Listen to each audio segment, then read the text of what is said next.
नमस्कार, बंसल न्यूज की खास पेशकश मार्गदर्शन में आपका स्वागत है। मैं हूं आपके साथ साक्षी गुप्ता।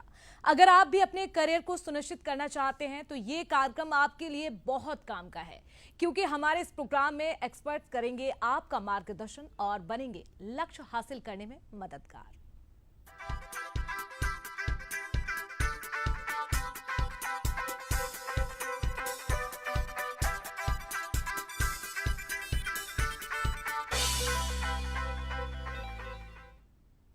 तो हमारे इस खास कार्यक्रम मार्गदर्शन में हम उन लोगों से आपको रूबरू कराते हैं जो शिक्षा के लिए बेहतर काम कर रहे हैं, छात्रों के मन में करियर को लेकर उठने वाले सवालों का जवाब देते हैं और कैसे शिक्षा का स्तर बढ़े इसके लिए कोशिश कर रहे हैं। तो मार्गदर्शन की इस खास पेशकश में हमारे साथ भोपाल से अभिषेक सोनी मौजूद हैं, जो कि इलस्टर कोचिंग क्लासेस मार्ग सेवनिया भोपाल के डायरेक्टर हैं, और साथ में सेजल यादव भी मौजूद हैं, कक्षा 12वीं पीसीएम के स्टूडेंट हैं। मार्गदर्शन में आपका भी बहुत स्वागत है। और सबसे पहले चर्चा की शुरुआत सर मैं आपसे करना चाहूंगी। सबसे पहले तो आप बताइए दर्शकों को अपने बारे में और अपनी इलस्टर कोचिंग क्लासेस के बारे में। नमस्कार, मेरा नाम अभिषेक सोनी है। मैं 2015 से इलस्टर कोचिंग क्लासेस चला रहा हूँ, और इस 2015 से जब से हमारा ये इंस्टीट्यूट चल रहा है, और हर साल हम एक अच्छे से अच्छा रिजल्ट देने की कोशिश करते हैं, और हमेशा हमारा प्रयास ये रहता है कि हम बच्चों को कितना बेहतर नॉलेज हम दे सकते हैं। इसीलिए हम उनको हमेशा प्रैक्टिकल नॉलेज की तरफ हमेशा आगे बढ़ाते हैं, और काम आगे चलता रहता है। अभी सेजल, आप बताइए आप कैसे अपनी पढ़ाई कर रही हैं, कौन सी क्लास में अभी हैं? So first of all very good evening. और मैं माई सेल्फ सेजल यादव, मैं क्लास 12th की स्टूडेंट हूँ पीसीएम, और अभी as you all know board exams चल रहे हैं, so continuously preparing for that. And very glad कि यहाँ पे आज इस अपॉर्चुनिटी मुझे ये मिली है, और आई एम वेरी ग्लैड कि मुझे मिली है, और मैं पूरी कोशिश करूँगी that I add a value to this session. So Abhishek ji, आप बताइए बच्चों की पढ़ाई आप कैसे करवाते हैं? और सबसे पहले अगर बात करें, देखिए अभी सेजल ने भी जैसे कहा कि अब तो परीक्षा बहुत नज़दीक है, बच्चों के एग्जाम्स भी हैं, तो अभी फिलहाल आपकी कोचिंग में कैसे पढ़ाई करवाई जा रही है और किस तरह का माहौल आप देते हैं अपनी कोचिंग में? अभी जैसे आईसीएसई बोर्ड के एग्ज़ाम्स चल ही रहे हैं, सीबीएसई के एग्ज़ाम चल रहे हैं, और एमपी बोर्ड के एग्ज़ाम अभी शुरू होने ही वाले हैं। तो इस समय हम बच्चों को मैक्सिमम टाइम कोशिश ये कराते हैं कि उनका एग्ज़ाम ओरिएंटेड स्टडी हो। बाकी पूरे साल हम उनको नॉलेज ओरिएंटेड स्टडी कराते हैं। अभी क्योंकि एग्ज़ाम पास में है तो एग्ज़ाम ओरिएंटेड स्टडी होना ज़्यादा ज़रूरी है। इसके लिए हम बच्चों को मैक्सिमम सैम्पल पेपर प्रोवाइड करवाते हैं, और वो बिल्कुल उस तरीके से डिज़ाइन रहता है जहाँ पर उनको अंडरस्टैंडिंग उनकी बढ़े कि किस तरीके से क्वेश्चन उनके एग्जाम्स में आते हैं, क्या चीज़ उनके एग्जाम के लिए इंपॉर्टेंट है, और किस तरीके से वो एग्जाम के लिए प्रिपरेशन करते हैं। बिल्कुल वो हम माहौल प्रोवाइड कराते हैं जैसा उनको बिल्कुल एग्जाम में मिलने वाला है, और जो गलतियाँ वो करते हैं उन गलतियों को सुधार करके उनको बताते हैं कि किस तरीके से आपको और आगे काम करना है। सर बिल्कुल, देखिए अगर बच्चों की बात करें, स्टूडेंट्स की बात करें, तो उनके जो सबसे अच्छे दोस्त होते हैं वो होते हैं उनके नोट्स, और अभी एग्जाम भी पास में है, तो आप नोट्स कैसे बनवाते हैं? आपको कैसे लगता है कि अच्छे नोट्स बनाना कितना ज़रूरी है एक अच्छे रिजल्ट के लिए? नोट्स तो हर एक जगह से अवेलेबल है। जैसे हम ऑनलाइन अभी खोजना चाहेंगे तो हमें बहुत सारे नोट्स अवेलेबल मिल जाएंगे, बहुत सारा स्टडी मटेरियल मिल जाएगा, बट बेस्ट स्टडी मटेरियल होता है जो बच्चा खुद प्रिपेयर करता है। टीचर साल भर गाइडेंस देता है बच्चों को कि आपको किस तरीके से पढ़ना है, सारे टॉपिक समझाते हैं, सारे फॉर्मूला, कॉन्सेप्ट और सारी एक्सरसाइज वो आपको उन्होंने करा दी। बट एट लास्ट जो सबसे ज़्यादा इंपॉर्टेंट है आपके लिए कि आप किस तरीके से उस चीज़ को समझ करके अपनी लैंग्वेज में उतारते हैं और अपने तरीके से उसको समझ के लिखते हैं। टीचर से आप हमेशा पर्टिकुलर इंटरवल में आप पढ़िए, नोट्स खुद से बनाइए, सेल्फ नोट्स, वो सबसे ज़्यादा ज़रूरी होता है, क्योंकि रिवीजन में आपने किस तरीके से किया। हर एक बच्चे का मेंटल एबिलिटी अलग है, हर एक बच्चे का आईक्यू अलग है, हर बच्चे का समझने का तरीका अलग। टीचर हर एक बच्चे को लेकर के नहीं बैठता है, वो एक बेसिक वे से सारी चीज़ें समझा देता है। अब बच्चे ने उस चीज़ को किस तरीके से समझा है, वो उसको किस तरीके से लिख सकता है एग्जाम में, वो उसके सेल्फ नोट्स बनाए, और सेल्फ नोट्स सबसे ज़्यादा बेनिफिशियल होते हैं इस समय। बाकी गाइडेंस टीचर का हमेशा हर वक्त बच्चों के लिए अवेलेबल रहता है। सेजल, आप बताइए आप कैसे पढ़ाई करती हैं, कैसे आप नोट्स बनाती हैं, और आपका फेवरेट सब्जेक्ट कौन सा है? मुझे लगता है मैम कि इतने टेक्नोलॉजिकली एडवांस्ड एरा में भी अगर हम हमारी पढ़ाई अच्छे से नहीं कर पा रहे हैं तो हम फिर खुद ही के दुश्मन हैं, क्योंकि एक इंग्लिश में प्रोवर्ब भी होती है, a bad worker would always blame his tools. तो मुझे लगता है कि जो लोग हैं जो एक्चुअली मेहनत करना चाहते हैं, टेक्नोलॉजी ने उनके लिए सब कुछ ईजी कर दिया है, वेयर एज जो ऑलरेडी डिस्ट्रैक्टेड हैं उनके लिए काम और बिगाड़ दिया है। और मैं अगर अपनी बात करूं तो मुझे ऐसा लगता है, मैंने बहुत सारे ऐसे भी लोग देखे हैं जो अपना टाइम टेबल में एक एक मिनट का हिसाब रखते हैं।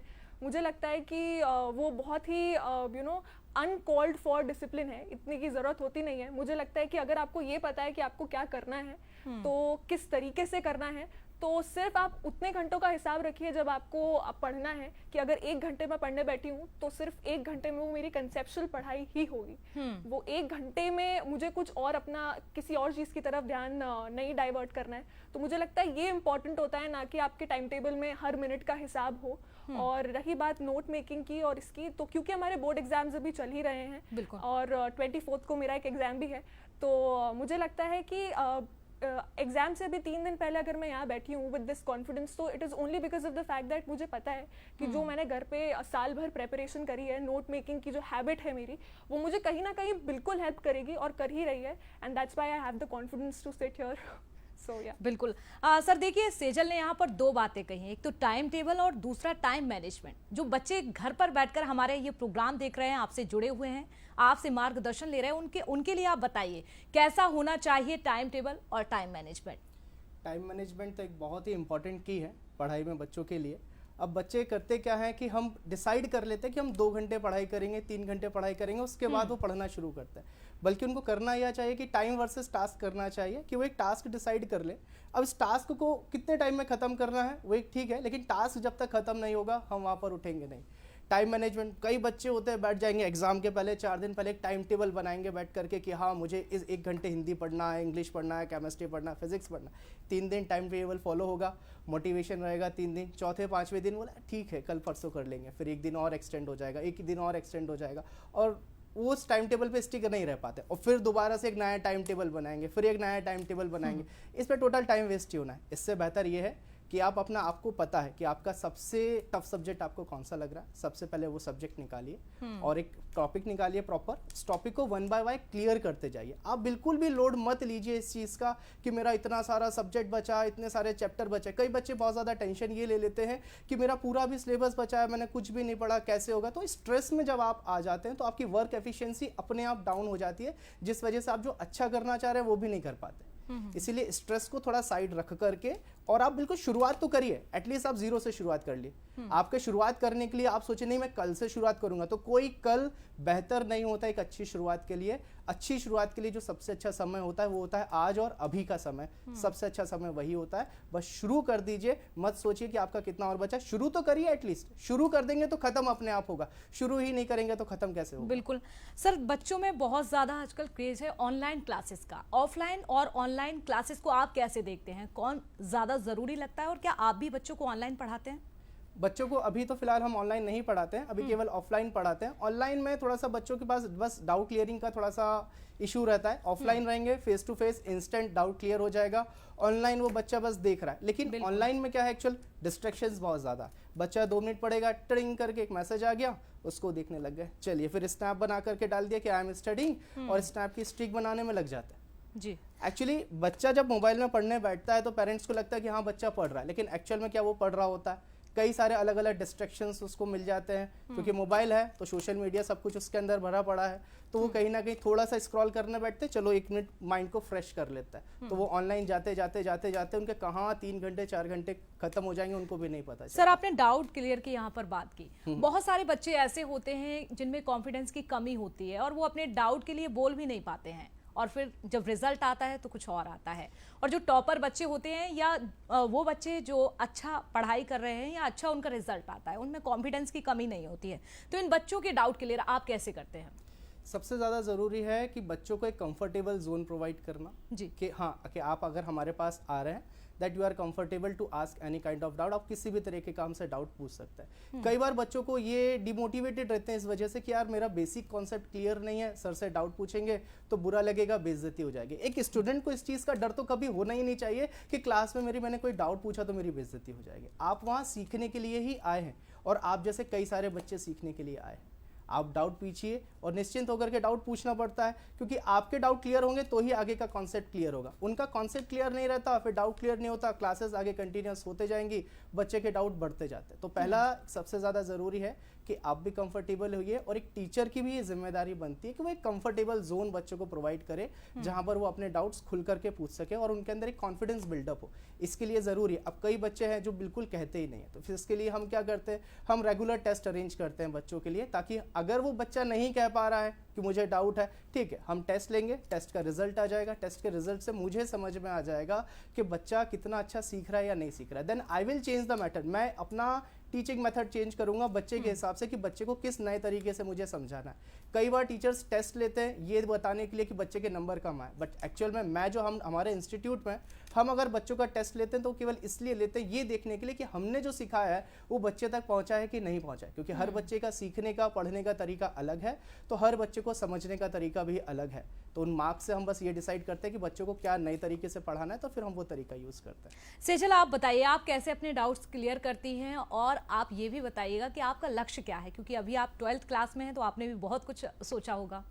जी बिल्कुल। सबसे पहले तो डाउट क्लियरिंग की जो आपने बात करी है वो अगेन मैं कहूँगी कि जब हम स्कूल से निकल के और कोचिंग जाना चूज़ करते हैं तो मुझे लगता है कि वो इसलिए होता है क्योंकि कुछ चीज़ें जो हमारे स्कूल में मिसिंग है वो हम चाहते हैं कि वो कोचिंग, वो जो वॉइड स्कूल में बन जाता है कुछ चीज़ों का, वो कोचिंग में जाके पूरा हो जाए। तो मुझे लगता है कि क्योंकि I have been a part of the इलस्टर coaching classes for the past 3 years, तो मुझे लगता है कि डाउट क्लियरिंग एक ऐसी चीज़ है जो 1-on-1 हम बहुत इजीली हमारे एजुकेटर्स के साथ कर लेते हैं, क्योंकि कोचिंग जाने का सोल इंसेंटिव, सोल पर्पस ही यही होता है कि जो कंफर्ट जोन हम हमारे टीचर्स के साथ स्कूल में नहीं एस्टैब्लिश कर पाते हैं, जो बहुत फॉर्मल रिलेशंस हम टीचर्स के साथ मेंटेन करके रखते हैं, वो थोड़ा ब्रेक होके कोचिंग में जाके थोड़े कंफर्ट जोन में हम टीचर्स के साथ not only do we discuss about our extra curricular in life, other things of life, but also about the doubt clearing as you said. तो ये मुझे लगता है कि कोचिंग में जो पर्पस हम स्कूल से निकल के लेके आते हैं वो इलस्टर कोचिंग क्लासेस में सर्टनली पूरी तरह फुलफिल होता है।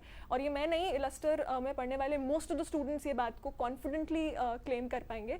और as you spoke about what are my future plans, तो my future plans, it mainly concerns serving in the foreign service. I have my interests inclined in that field, and I think कि आज ऐसा time है कि anybody who wants to work towards their aim, it's very easy for the ones who are actually aiming to work, because as I said, technology comes a very easy hand for all of us.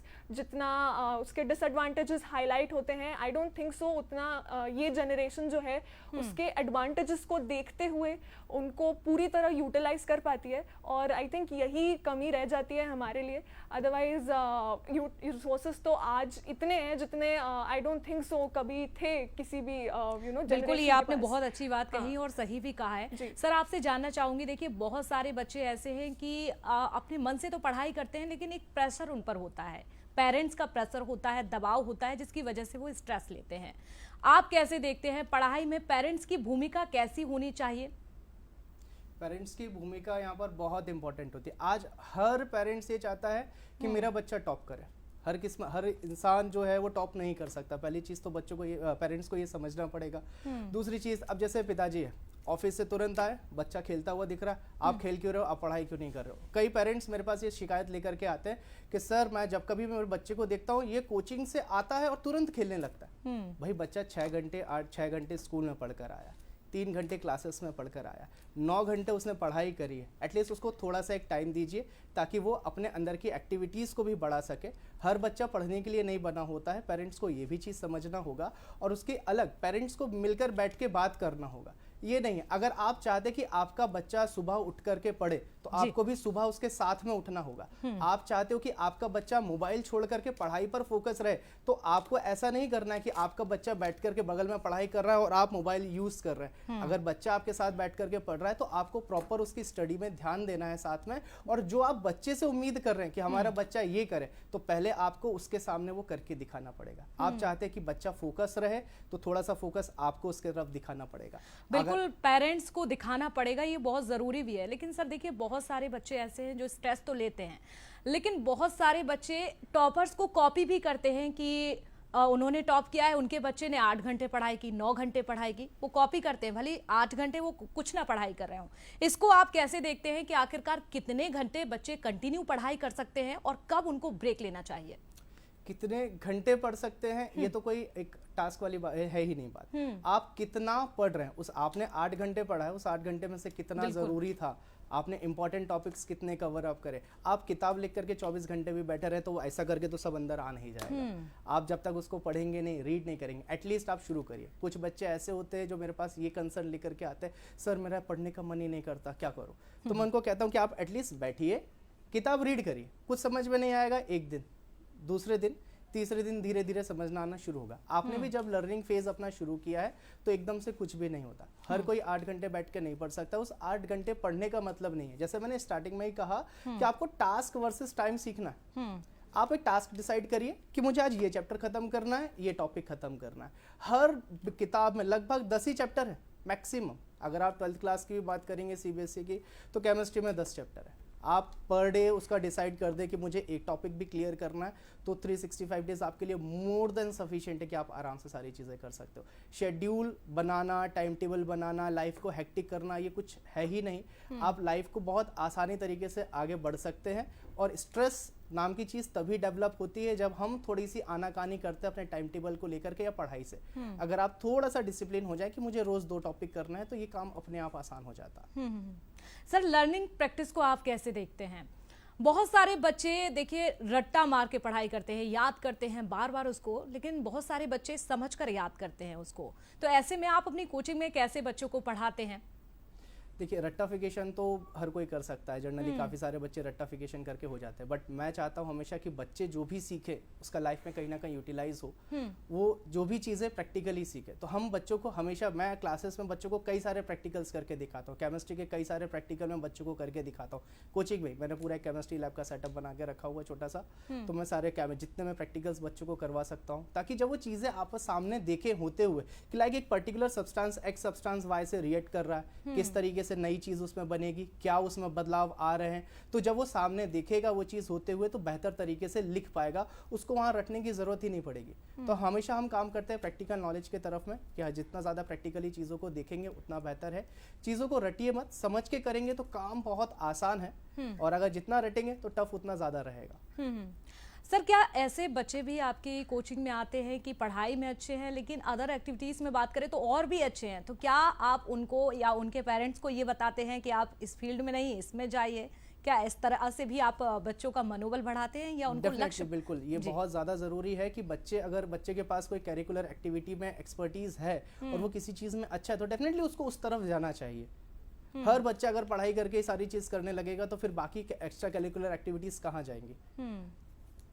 बिल्कुल। वर्तमान की अगर बात करें, अभी इस दौर की अगर बात करें, तो टेक्निकल एजुकेशन को आप कैसे देखते हैं? टेक्निकल एजुकेशन एरा ही पूरा टेक्निकल एजुकेशन, टेक्निकल का ही। टेक्नोलॉजी हर जगह है। हम आज गाड़ी ले लें, हम हमारे घर में छोटी से छोटी चीज़ आजकल टेक्नोलॉजी से जुड़ी हुई है। घर में टीवी देखना है, नेट लगा लो, मोबाइल चलाना है, नेट लगा लो, गाड़ी से आना, हर एक चीज़ में टेक्नोलॉजी आते जा रही है। और आने वाला समय भी काफ़ी ज़्यादा टेक्नोलॉजी का है। तो बच्चों को ज़रूरी है और पेरेंट्स के लिए भी ज़रूरी है कि हमारे अंदर एक टेक्निकल अवेयरनेस हो। और जो टेक्निकल अवेयरनेस आपके पास रहेगी तो अच्छी बात है, नहीं तो आप वो एक पुराने दादू जैसे हो जाएंगे जो कॉल लगाने के लिए भी बाजू वाले से बोलते हैं कि बेटा इस पर कॉल लगा देना, हम कर लें। तो आज पेरेंट्स, स्टूडेंट्स और हर एक इंसान को ज़रूरी है कि वो टेक्निकली अवेयर रहे, और इसके लिए टेक्निकल एजुकेशन लेना बहुत ज़्यादा ज़रूरी है। सर, एक और सवाल है कि अब देखिए बहुत कम समय बचा हुआ है एग्जाम्स के लिए, तो इस समय अगर साल भर बच्चे ने पढ़ाई नहीं की, इस समय कैसे पढ़ाई करें? कितना पढ़ना चाहिए कि एक अच्छा रिजल्ट उन बच्चों को मिले? काफ़ी थोड़ा सा अब ये हो जाता है कि अगर आपने साल भर पढ़ाई नहीं करी और आप सोचे कि मैं 2 महीने में ही सारी चीज़ कर लेंगे, तो पॉसिबल नहीं होता। अब तो टाइम लगभग ना के बराबर है। सीबीएसई के एग्जाम चालू हो चुके हैं, स्टेट बोर्ड के एग्जाम शुरू होना बाकी है बस, एमपी बोर्ड के। बाकी सीबीएसई और आईसीएसई के एग्जाम चल ही रहे हैं। आपने जो साल भर मेहनत नहीं कर पाए, ठीक है, कोई बात नहीं, आप अभी भी टॉपिक निकालिए, और जो मोस्ट इंपॉर्टेंट टॉपिक है अपने टीचर से आप गाइडेंस लीजिए। जो भी आपके पास टीचर्स अवेलेबल हैं, ये टीचर्स हमेशा अवेलेबल रहते हैं कि आपको मदद करने के लिए। आप एक बार उनसे पूछ के देखिए। कई बार बच्चों को लगता है कि नहीं, हमसे ये टीचर डांट देंगे शायद। आप पूछिए, टीचर बाकायदा उनको जवाब देते हैं, और आप पूछिए कि क्या क्या इंपॉर्टेंट चीज़ें हैं, आप लिस्ट आउट कर लीजिए, उन इंपॉर्टेंट चीज़ों पर फोकस रखिए। आप PYQ सॉल्व कर लीजिए जितने ज़्यादा। लास्ट में आप सैम्पल पेपर लगा सकते हैं और PYQ, ये 2 चीज़ें, PYQ प्रीवियस ईयर क्वेश्चंस और जो सैम्पल पेपर, आप उनके तरफ साथ जाइए तो बेस्ट रहेगा आपके। सेजल, आप बताइए आप कैसे पेपर सॉल्व करती हैं, और ये भी बताइए कि आपको स्टडी करना कैसे अच्छा लगता है? ग्रुप स्टडी पसंद है या फिर सेल्फ स्टडी करती हैं? सो मैम मैं अभी जो आंसर देने वाली हूँ, मुझे लगता है कि most of my batchmates, most of the students who of my age, वो इस बात से पक्का रिलेट कर पाएंगे कि ग्रुप स्टडी नाम की कोई चीज़ नहीं होती। मुझे नहीं लगता। बिल्कुल। ग्रुप स्टडी सिर्फ एक आई थिंक एक गेट टुगेदर होता है जहाँ पे सब पढ़ाई करने का ट्राई करते हैं, but I don't think eventually वो पर्पस फुलफिल हो पाता है। तो मुझे लगता है कि प्रायोरिटाइज करना चाहिए। Even if you are going to school regularly, coaching आप रेगुलरली जा रहे हैं, उसके बाद भी प्रायोरिटाइज करना चाहिए कि आप खुद अपने आप को, अपनी लर्निंग को कितना इवैल्यूएट कर पा रहे हैं, कितना एनालाइज कर पा रहे हैं। तभी आपको पता चलेगा कि आपका एक्चुअल वीकनेस कहाँ है सब्जेक्ट में, एक्चुअल स्ट्रेंथ कहाँ है सब्जेक्ट में। और तभी आप पेपर सॉल्विंग जब स्टार्ट करेंगे तब आपको रियलाइज होगा कि okay, this is my area of weakness, ये मेरी स्ट्रेंथ है। ओके, मैं इसे थोड़े दिन के लिए इग्नोर कर सकता हूँ, कर सकती हूँ, और मुझे यहाँ ज़्यादा ध्यान देना चाहिए। तो मैंने सबसे पहले ये समझने की कोशिश करी थी कि किस टॉपिक में, कोई भी सब्जेक्ट हो, वो चाहे फिजिक्स, केमिस्ट्री, मैथ्स या फिर कोई भी स्ट्रीम के बच्चे हो, मुझे लगता है कि ये सबके लिए अप्लाई होता है कि अपनी स्ट्रेंथ वीकनेस पता होनी चाहिए। और मैं रहूँ पेपर सॉल्विंग की बात, तो मैंने approximately 1 month before the board exams paper solving start करी थी, और डेफिनेटली मुझे बहुत हेल्प करी है उस चीज़ ने। और मेरे ऑलरेडी जो 2 board exams have already written, तो मुझे लगा है कि इट हैज़ डेफिनेटली हेल्प। और मुझे लगता है किसी भी स्ट्रीम के स्टूडेंट्स के लिए वो डेफिनेटली बिल्कुल हेल्प करता है। सर ये बताइए कि जो बच्चे घर पर बैठकर ये प्रोग्राम देख रहे हैं, हमसे जुड़े हुए हैं, आपको सुन पा रहे हैं, लक्ष्य हासिल करने में ये मदद मिल रही है, उन बच्चों के लिए आप क्या करेंगे? अगर उन्होंने अभी तक 12th से पहले नहीं सोचा है कि आगे उन्हें क्या करना चाहिए, किस फील्ड में जाना चाहिए, उनके लिए आप क्या सजेस्ट करेंगे? सजेस्ट यही करूँगा कि टेक्निकल फील्ड में आप जाइए, सबसे ज़्यादा इम्पोर्टेंट वही है। और उसमें जाने के पहले आप सबसे पहले खुद को खोजिए कि आप चाहते क्या है। मैं ये नहीं कहूँगा कि टेक्निकल फील्ड में सभी टेक्निकल फील्ड में चले जाइए, कि हाँ अगर आपको कुछ भी ऑप्शन समझ में नहीं आ रहा है तो आप टेक्निकल फील्ड की तरफ में जा सकते हैं। डेफिनेटली, नो डाउट, वहाँ पर बहुत स्कोप अभी अवेलेबल है और आने वाले समय में बहुत ज़्यादा स्कोप होगा भी डेफिनेटली। लेकिन अगर आपका कोई और इंटरेस्ट है और आप उसमें जाना चाहते हैं तो उसके तरफ जाइए। तो पहली प्रायोरिटी आप अपने इंटरेस्ट को दीजिए कि आप लाइफ में अगर कुछ अच्छा करना चाहते हैं, आपने पहले से ही फोकस कर रखे कि मेरे पास ये एक टारगेट है और मुझे ये अचीव करना है, तो डेफिनेटली गो विद दैट, आप उसके साथ जाइए। और अगर आप कंफ्यूज्ड है कि यार क्या करना है क्या नहीं करना है, तो उसके लिए आप टेक्निकल फील्ड को टेक्निकल फील्ड की तरफ में आगे बढ़ सकते हैं। और टेक्निकल फील्ड में रहेंगे तो कहीं ना कहीं रास्ता मिल ही जाएगा, स्कोप बहुत ज़्यादा है। सर, बंसल ग्रुप के योगदान को आप कैसे देखते हैं? डेफिनेटली, अगर टेक्निकल एरा की अगर हम बात कर रहे हैं तो उसमें बंसल की बात ना हो ऐसा हो नहीं सकता, क्योंकि अभी जैसे मैंने आपको कहा कि टेक्निकल एजुकेशन बहुत ज़्यादा हमारे लिए इंपॉर्टेंट है। तो मैं भोपाल के एमपी के one of the top institute जैसे कि बंसल कॉलेज है, ये बच्चों को हर एक वो चीज़ प्रोवाइड कराता है जो बच्चों को आने वाले एरा में ज़रूरी है। टेक्निकल एजुकेशन में किस तरीके से उन्हें अच्छा बनना है, क्या क्या चीज़ें हैं, क्या क्या टेक्निकल इश्यूज जो प्रॉब्लम्स वो फेस कर रहे हैं आने वाले समय में, और क्या नई प्रॉब्लम आने वाली है, उनको कैसे टैकल करना है। बंसल इस तरीके को बहुत अच्छे तरीके से समझता है और बच्चों को उस तरीके से तैयार भी करता है। और बंसल एक ऐसा ग्रुप है जो टेक्निकल एजुकेशन में और टेक्निकल फील्ड में बच्चों को 100% प्लेसमेंट प्रोवाइड कराता है। सो अगर आप टेक्निकल फील्ड में जाना चाहते हैं तो बंसल कॉलेज एक बहुत अच्छी चॉइस है। बिल्कुल, बहुत अच्छी जानकारी आपने दी है। निश्चित तौर पर जो बच्चे देख पा रहे होंगे, सुन पा रहे हैं और अपने लक्ष्य हासिल करने में अगर भटक रहे होंगे, तो निश्चित तौर पर आपको सुनने के बाद कहीं ना कहीं उन्होंने भी अपने लक्ष्य के लिए मन बना लिया होगा। बहुत धन्यवाद आपका आने के लिए, शुक्रिया जानकारी साझा करने के लिए, बातचीत करने के लिए। सेजल, आपका भी। और इसी के साथ हमारी इस खास पेशकश में फिलहाल इतना ही। दीजिए हमें इजाजत। नमस्कार। देखते रहिए आप बंसल न्यूज़।